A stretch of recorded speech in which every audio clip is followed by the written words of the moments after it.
It's amazing how all it takes is one coach to completely change a franchise for the better. Prior to Bud Grant's arrival, the Minnesota Vikings, while not awful for an expansion team I suppose, weren't going anywhere under the guidance of Norm Van Brocklin. However, under Bud Grant, the Minnesota Vikings became a perennial contender.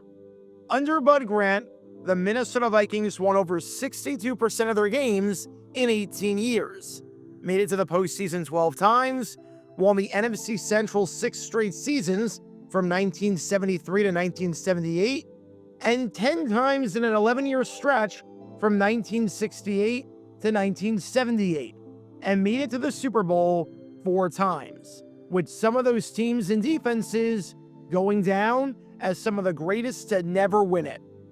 Bud Grant is one of the greatest coaches in NFL history, even though he never won the big game. And he is still a legend in Minnesota to this day for all that he was able to accomplish and for turning the fortunes of the Vikings around. However, as you might be able to tell from these clips that you're watching, it was not an overnight success. A lot of the greatest coaches in NFL history, for the most part, did absolutely nothing their first season with the team, and it looked like a long and uphill climb to the top, with no signs of progress being made initially. The Pittsburgh Steelers won just one game in Chuck Noll's first season. The Dallas Cowboys won just one game in Jimmy Johnson's first season. The New York Giants were awful in Bill Parcells' first season. The New England Patriots, they were a bad football team in 2000 when Bill Belichick took over. The San Francisco 49ers in 1979, when Bill Walsh assumed the head coaching duties, they were not good in the slightest bit. You get the idea. There are some growing pains, and sometimes the growing pains can be more laughably bad and painful than others. And what happened in 1967 with the Minnesota Vikings, as in Bud Grant's first season with the team, was one of the most bizarre incidents you're ever going to see. If there's one thing that you never expected the Vikings to be under Bud Grant, it was poorly managed. Grant was definitely unconventional for a head coach in many ways, but he always seemed to know what he was doing. In 1967, not so much, as evidenced by this bizarre controversy that deserves a deep dive roughly 60 years later. Because in 1967, prior to a game against the Pittsburgh Steelers, the Vikings found themselves not knowing how the roster rules worked, with chaos and confusion ensuing as a result. And this is the story behind one of the strangest roster management decisions in the roughly 7-decade history of the Minnesota Vikings franchise. Make sure you hit that like button down below, subscribe, and turn on the notification bell so you don't miss a single video that we post on the channel, because we post every single day on here about the weird and the wacky history of the NFL with stories like this one that you may not have heard of before. So if you like that sort of stuff, then this is definitely the place for you. Thanks in advance for liking and subscribing, and for helping us grow this community. And with that in mind, let's talk about the time that the iconic Vikings phrase 40 for 60 wasn't quite accurate. Before I talk about the actual incident in question and just how strange it was, because trust me, it was a rare mishap by Bud Grant from a management standpoint, and from the idea of being on top of things, we need some context to understand how Bud Grant's first season with the Vikings was going thus far.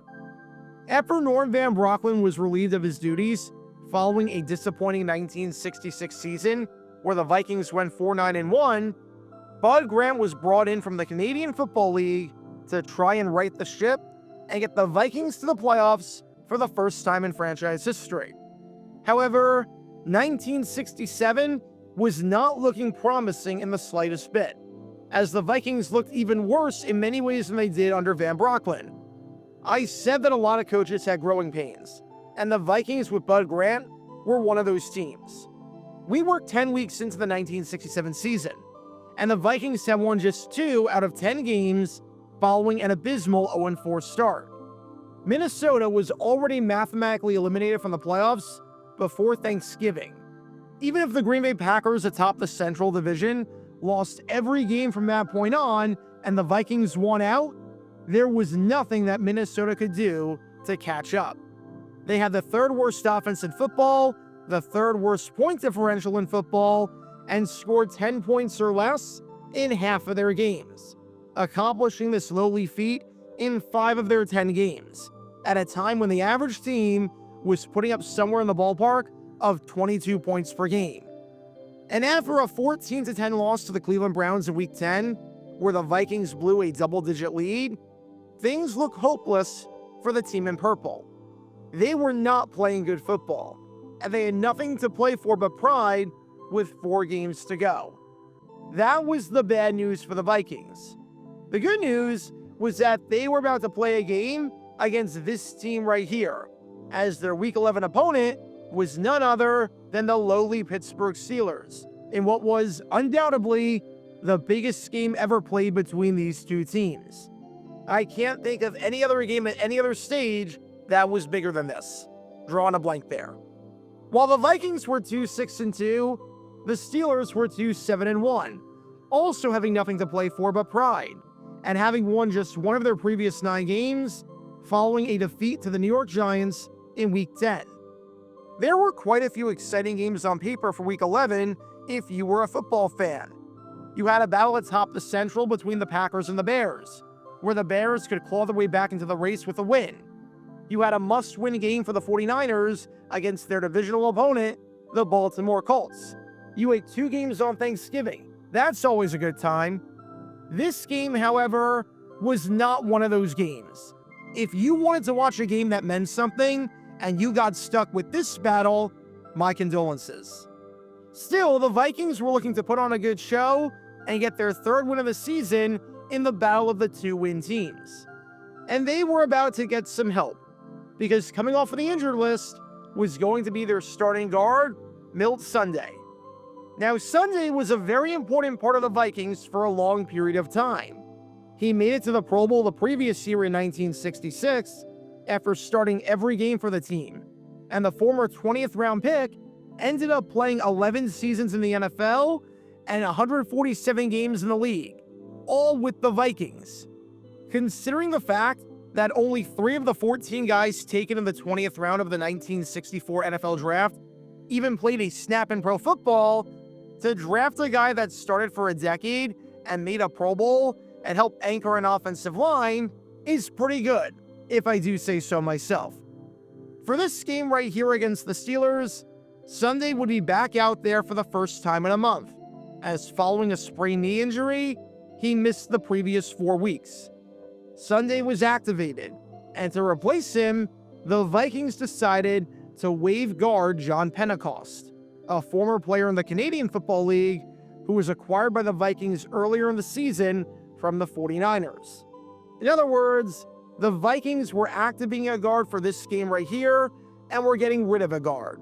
A guard for a guard. The Vikings had Sunday back in exchange for Pentecost, and all was good. In theory. Because there was just one small problem with all this. There was just one teeny tiny problem going into this game right here that we need to talk about regarding the status of Milt Sunday. And that was the minor detail that Milt Sunday was quite literally not eligible to play. I don't mean that he had an unexpected setback in his recovery from the sprained knee or something along those lines. I mean that the Vikings screwed up. I mean that the Vikings activated Sunday and cut Pentecost thinking that Sunday could go. And in actuality, he wasn't allowed to go. Allow me to explain. There was a rule in the NFL back in 1967 that if you wanted to put a player on the injured list with the opportunity to reactivate him later in the season, you had to go through an entire process. Step 1, you had to place him on waivers. If you're going to place him on the injured list, then every other team in the NFL has a chance to get him. Step 2, once you place him on waivers, he reverts back to your injured list if and only if no other team picks him up. Step 3, after he reverts to your injured list, you have to wait 28 days to activate him again. The first two parts of this process were fine for the Vikings, as the Vikings put him on waivers and no other team claimed him. A bit surprising, seeing as he was a Pro Bowler the year before and was super young, but the Vikings had the rights to him. Step 3, however, that was a different matter. The game in question between the Steelers and the Vikings that you're watching right now was set to take place on Sunday, November 26th. The Vikings put him on waivers on October 29th. The Vikings thought that they were in the clear completely with this. If you include the end date in this, then from October 29th through November 26th is 29 days. This meant that on Sunday, the Vikings could activate Sunday and have him play in the game. However, the rule wasn't when he's placed on waivers. The rule was when he clears waivers. The countdown only starts once the player officially clears waivers and reverts back to your roster. The day that his status is in limbo and he could get signed by anyone does not count, which makes sense because the rule is 28 days on the injured list and he's not on your injured list yet because he's on waivers.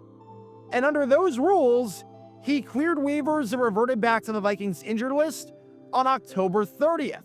So from October 30th through November 26th is 28 days, meaning that only after the game could Sunday be activated. And you might be thinking to yourself, okay, so the Vikings misinterpreted the rules and accidentally activated a player that they can't have play.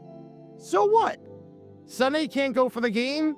So can't the Vikings just bring Pentecost back for one game, have him in the backup guard spot for this game right here, and go from there? Well, there was a problem with that. And that was the fact that Pentecost lived in California. And after getting cut, he left for the West Coast. No way was he going to be able to make it out to Pittsburgh in time for the game across the country, especially seeing as flying was not a thing that many people did back in the 1960s, as it was a bit of a luxury. And there was no way that Pentecost was going to join the team for one game, trek across the country somehow, and then go back. It just wouldn't be worth it, even if it was possible. So the Vikings couldn't use Sunday, nor could they use Pentecost, meaning that the Vikings only had 39 players for their game against the Steelers. Oh, and to make matters worse, without Sunday or Pentecost on the team, the Vikings only had 2 guards, a left guard and a right guard. So if any of their starting guards needed a breather for whatever reason, or got injured, or got ejected, too bad. The Vikings literally would not have any guard on the team. They were going to play this game potentially with below the minimum number of interior offensive linemen. Good luck winning a game under those conditions. As one writer said, the Minnesota Vikings have allowed themselves to be mousetrapped by an NFL rules technicality, leaving them with only 2 offensive guards. And that's the minimum a team can get by with. A roster mismanagement by the Vikings of epic proportions. Why no one thought to look at the rulebook or consult with the NFL before this, I don't know. But this was the situation that the Vikings found themselves in. They might have been in the freezing cold, but with this situation, they were playing with fire. Which raises the question, why have you probably not heard of this controversy before today in all likelihood? Well, 2 reasons. Number 1, as you can probably tell from the highlights of the game that you've been watching this entire time, the Vikings still ended up winning, even despite the madness. When the final gun went off, the Vikings were victorious, taking it over the lowly Steelers by a final score of 41-27 to win their 3rd and what would turn out to be their final game of the year. The Vikings scored a whopping 24 points in the 4th quarter, as after entering the quarter trailing 20-17, Minnesota went on an absolute tear and scored 24 straight to turn the game from a Steeler lead into a Viking rout. The Vikings defense forced 6 turnovers, with neither quarterback on the Steelers doing much of anything. Bill Nelson started the game under center for the Steelers, and he went 4 for 15, completing 26% of his passes for 21 net passing yards, 2 interceptions, and a passer rating of 22.2, which is worse than if he did nothing but spike the ball into the ground on every single play. He was then replaced with Kent Nix entering the game, and Nix was even worse, going 1 for 9, completing 11% of his passes with no touchdowns, 2 interceptions, and a passer rating of 0.0, which is your passer rating if you just don't even show up.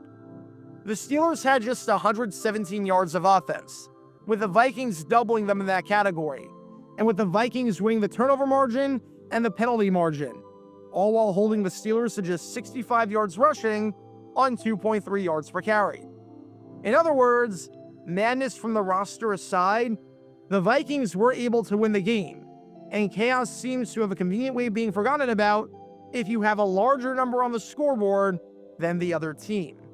But number 2, right before the game, the NFL changed its mind.